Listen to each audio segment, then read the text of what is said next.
Welcome back to the shop. Today we're talking about toolboxes, specifically compact tool systems that we can take on the road for service work and other small repairs. A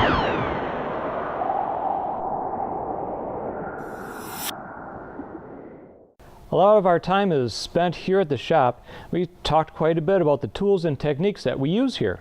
Many of this does transfer when we go out and do service calls.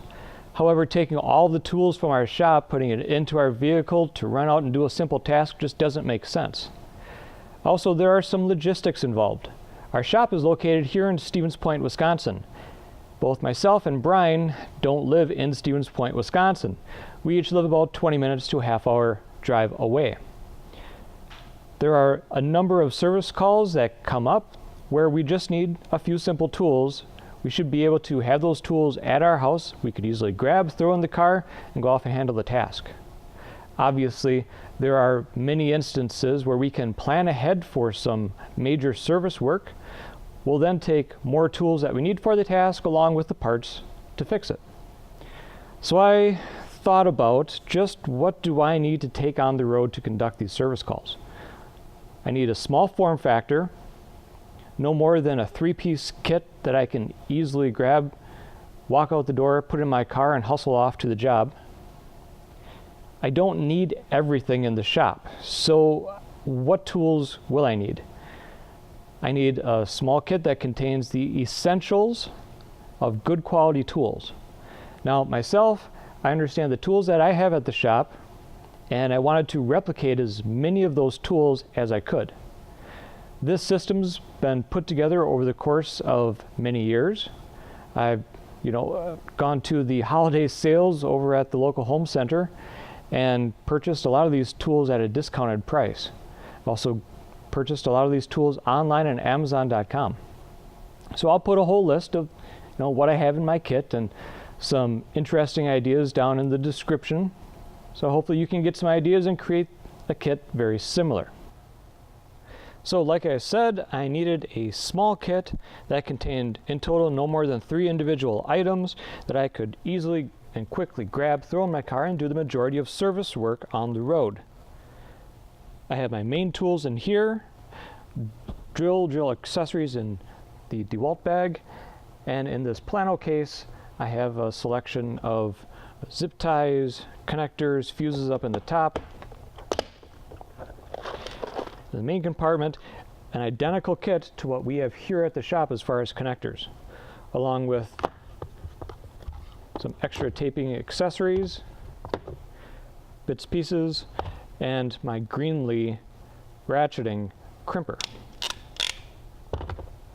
We'll go over exactly what's in these kits along with exactly our wiring tools in a different video perhaps, but we've spent a lot of time and research figuring out exactly what crimp-on connectors that work best for us in our environment, last the longest, and if we had to spend a little bit more money on them, these are the best ones that we've found. Also the same thing with our tools. As a basic point of reference, always buy the best tools you can afford. And there's a reason why people in the industry use industry-specific tools. Keep that in mind.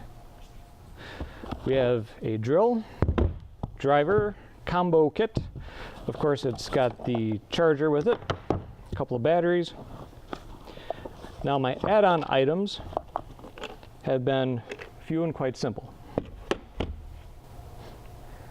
So in my drilling kit, I have the accessories for the drill, such as obviously drill bits, and then also this compact tool kit from Greenlee.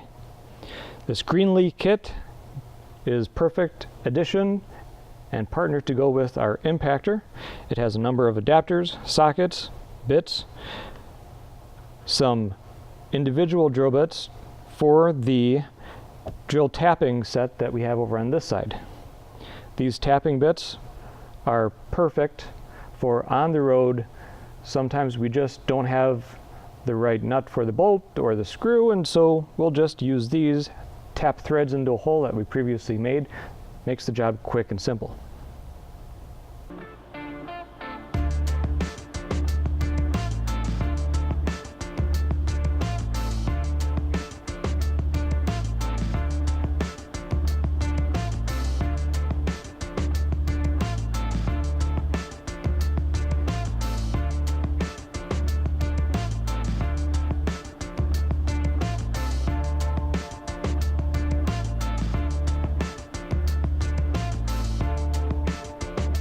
Okay, now moving on to our main tool kit.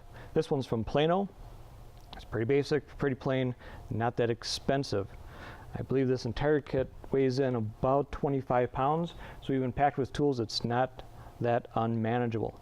On the top, we have a plastic tray out, a few assorted bits, fasteners. Some of this is redundant to the drill impactor kit, and that I find is just fine. That way I have, if I break something in there, I have these bits here, or vice versa.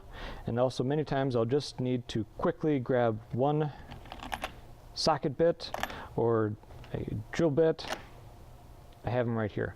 Also some odd metric sizes that I need for most jobs. If you remember, in my main toolbox, I have a small plastic tray from Plano. This replicates it just fine.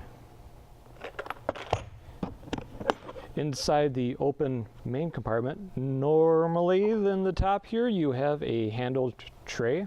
I wanted to put more tools in there. So, a little bit of modification of my own.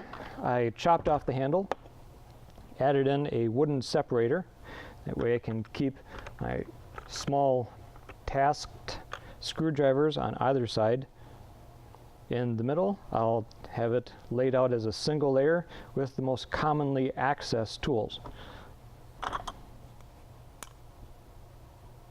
I tried to keep the modular theory going, and inside my multimeter, not an expensive one, but I just need to test for voltage. I don't need to test amperage draws on the road normally.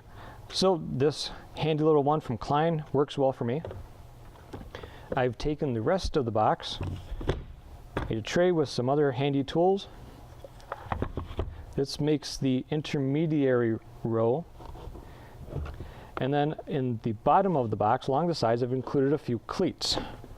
This tray hangs on the cleat. That way it hovers over the tools in the bottom. You can get to either side.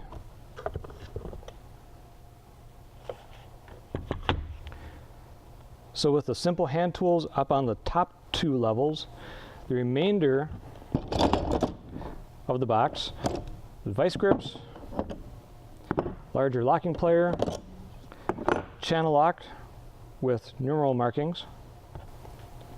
So on the bottom, ratchets, extension, flashlight, and on these handy clip racks, various sockets, both in metric and standard, for not only the 1/4 inch, but also the 3/8 ratchet. So even on the road, everything is easy, organized, and it can go back into its own compact case very quickly.